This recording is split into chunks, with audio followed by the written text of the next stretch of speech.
Hi, I'm Steve. Welcome back to the Maker's Cave. And today, we're not building any models. We're not repairing any props. We're not creating any props. We're not building anything. What we're doing is a bit of an unboxing of an old item. About a year ago on Facebook, somebody was selling a VIC-20 computer very reasonably. So I picked it up. And the reason I did that is this particular computer holds a very special place in my heart. It's the first computer that I ever had, home computer that I ever had. I was 15 or 16 back in 1981, and this was it. You know, it was $299, I think. It was unheard of back then. Well, $299 was a way lot of money back in 1981. But yeah, I was lucky enough. My grandparents bought it for me, and it was the first computer I ever owned. A full functioning computer. So when this came around, I said, I gotta have it. I have a 64 on the shelf too that I bought that I never opened, but that was my second computer, and that still doesn't hold the place, like I said, in the heart that this does. So we're going to fire this up today. We're going to take it out of the box, see what kind of condition it's in. I bought some composite cables right here. There's an RF adapter in here. So, you know, the old-fashioned TV where you would screw it into the terminals of the antenna, but I wanted to use a composite because I don't have a decent TV around here that's can receive RF, and I also have a composite converter, so we can actually convert the composite signal to HDMI, so we can see exactly on the screen what's going on. So let's unbox this old item. The box is showing a bit of wear. It's dried out. It's falling apart as we speak. So I want to be careful. I don't know if you can see this or not, but here's the picture of somebody using it on the back. Look at that TV. We would hook up to the TV. Oh my gosh, how far we have come. Unbelievable. Thanks for putting up with me with this. This is just... with color and music. This is just unbelievable. Sorry for the noise, styrofoam. Oh, it's upside down. Hold on.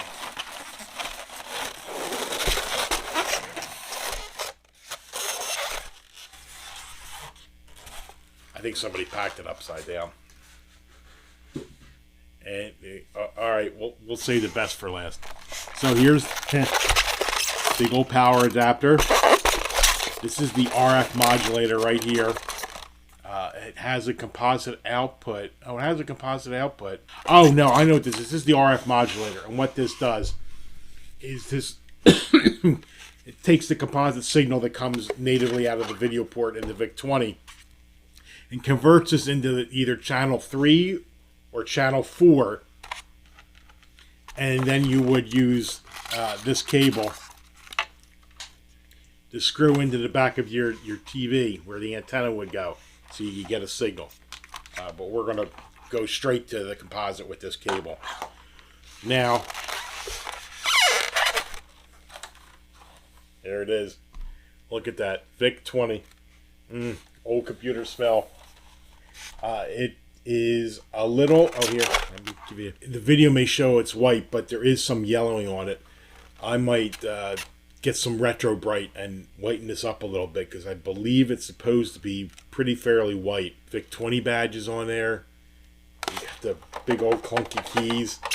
This is really terrific. What we're going to actually do next is I'm going to actually open this up because I want to see what the condition looks like inside. And there's another reason why I want to look on the inside of this besides just seeing, you know, how the motherboard looks and everything. So let's do that. Let's take this apart and see what's inside.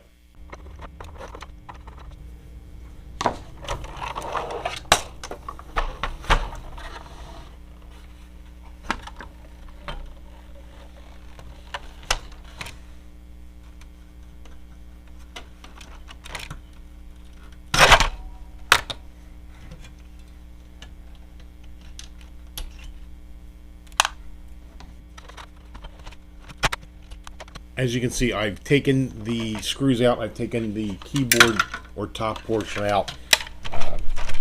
Here are the connectors. And I had two reasons for wanting to look into this. One, I just wanted to take a look at the board to see if there's any popped caps or any kind of corrosion or anything going on in here. And from what I can see on the top here, there is no corrosion that I can see. I'll flip it over here. I'm looking at all the traces and they look really good. No signs of corrosion, no signs of overheat. It's really good. It's back in here. The second reason I really wanted to look in here is the best way to tell the age of this machine is by looking at the manufacture dates on the chips. So you look for the date on the chips and you look for the greatest date, and that'll tell you how old this machine is.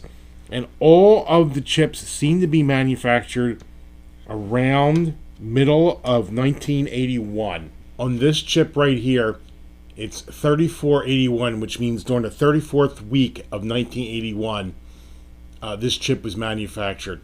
All the other chips all have 1981. This is the 26th week, another 34th week, the 29th week. So basically around the middle of 1981 is when this machine, a little after, was manufactured, which I'm really excited about because I bought my first VIC-20 in 1981. So this is literally the era machine that I had and I first started to work on. Now that we've looked in here and we've seen all this work, we'll hook the keyboard back up, and now we'll hook it up to the computer, or we'll hook it up to a monitor, and we'll see if this thing fires up. We got the VIC-20 all screwed back together here, and now it's time to put our new composite cable that we got off of Amazon, attach this and see if we can get this thing fired up and see if there's any video. Now, it did come with an RF modulator, like I said, but I don't have a TV here, except for over there. It's a questionable, quality. So that's why I figured I'd just go and order a composite cable. And the video jack on the back of a VIC-20 is a 5-pin DIN jack. So this is a 5-pin DIN, and it breaks out into these 4 wires right here. Even though it's 5-pin, one of them is ground. The other 4 are the signal wires. Now the problem is one of the pins on the VIC-20 puts out a high DC voltage, about 6 volts, I believe it is. The problem is you don't want to take that 6-volt pin and put that into your converter, or else you're going to fry it. So we can't. Now logic would say that yellow is always video on a composite, and white and red are your audio. So obviously this is a leftover when this must be the high voltage. Well, I don't want to take a chance on that being true. So what we're going to do is we're going to take a multimeter and we're just going to test the volt. We're going to plug this into the VIC-20. We're going to risk it. We're going to turn it on, and then we're going to measure the voltage in each one of these pins and see if we can identify which one is the high voltage. So we'll take our 5, put into the video port. We'll turn the VIC-20 on. Oh, LED came on. That's a good sign. Now we're going to bring over our multimeter. Okay, so the first thing we'll do is we'll test the black, because logic would have that that's the off color, that should be the high voltage.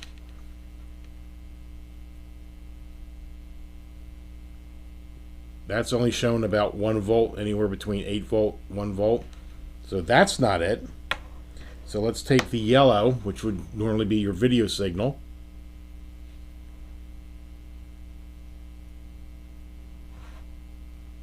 That's shown about 2.2 volts. Okay, so that's not it. So now we'll take the red, which is usually your right audio channel.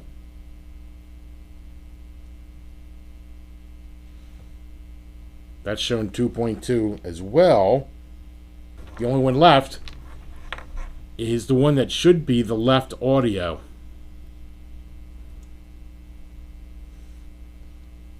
And look at that. That is 11.5 volts. So wow. If we had followed the normal coding for this, we would have thought this was the left channel. We would have plugged this into our converter right here, and we would have burned this out. So obviously, This is the high power one. We want to put some. I'm going to put some electrical tape around here so we don't accidentally don't use this. So it's a good thing we tested this. What should have been the left audio was actually the 12 volt, not 6 volt coming out of there. Would have definitely fried the converter. So if you're trying to bring one of these old machines back to life that you picked up somewhere, and you're going to use composite video cable that you ordered off of Amazon or eBay, you want to get out your multimeter and you want to test those connections to make sure you don't accidentally use the high DC voltage connector. So now we can connect everything up to the composite converter. Obviously we don't have, I'm just going to go with the red, I believe, and we're going to go with the yellow into the yellow, which is the video. As a matter of fact, you know what, I'm actually not even going to do the audio. I'm just going to do video for right now. So we had the yellow going into the composite. I'm hoping that the color matches up on this, and what we'll do is we have the HDMI output, everything's all hooked up. So now we will turn the computer on and see what happens. Let's switch over to that video. Alright, I've switched over to the capture for the composite video. Let's turn on the VIC and see what happens. And look at that. It's booted up and it's running. See, all the keys work. It looks like they all work. How about that? We have a working VIC-20 computer from 1981.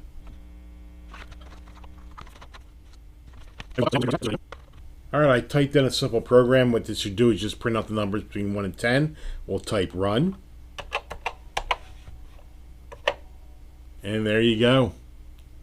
Look at that. This is too cool. So I think this will probably be it for this video. I don't remember too much of my... I was going to try and get some sound of it, but I don't remember the commands for sound. So I think the next step is I'm going to go on the internet now, and I'm going to try and find, one, a joystick, because I don't think I have that. No, I do not have a joystick. And a game. You know, it'd be cool if we get Space Invaders or something like that. I'm pretty sure that was, I had that for the VIC-20. So we're going to do those two things. We're going to find a joystick and a game, and then I'll do another video on this, firing this up and seeing if we can actually use this thing.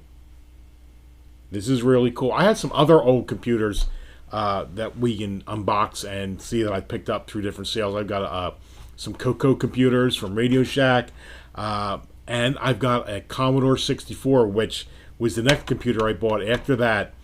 And then what I'd really like to get is, after the Commodore 64 that I had, I wanted an Apple, but you know, I was young. What was I, 19, 18, 19? I was on a budget. So there was a company called Franklin Ace, or Franklin Business Machines, and they made the Ace 1000, which was cloned to the Apple. Eventually Apple sued them and they stopped making them, but that's what I had, because it was like, I think, half the price of an Apple. I think it was the Apple II is what it emulated. So I would love to find one of them. So until we find those joystick and some games, thanks for taking this walk down memory lane with me with one of my first computers. This was a Facebook find, so you know, if you like old computers, just keep going. You know, I got this at a really good price, so I'm excited. I can't wait to put this out on display. So until next time, I'm Steve. Thanks for stopping by the Maker's Cave.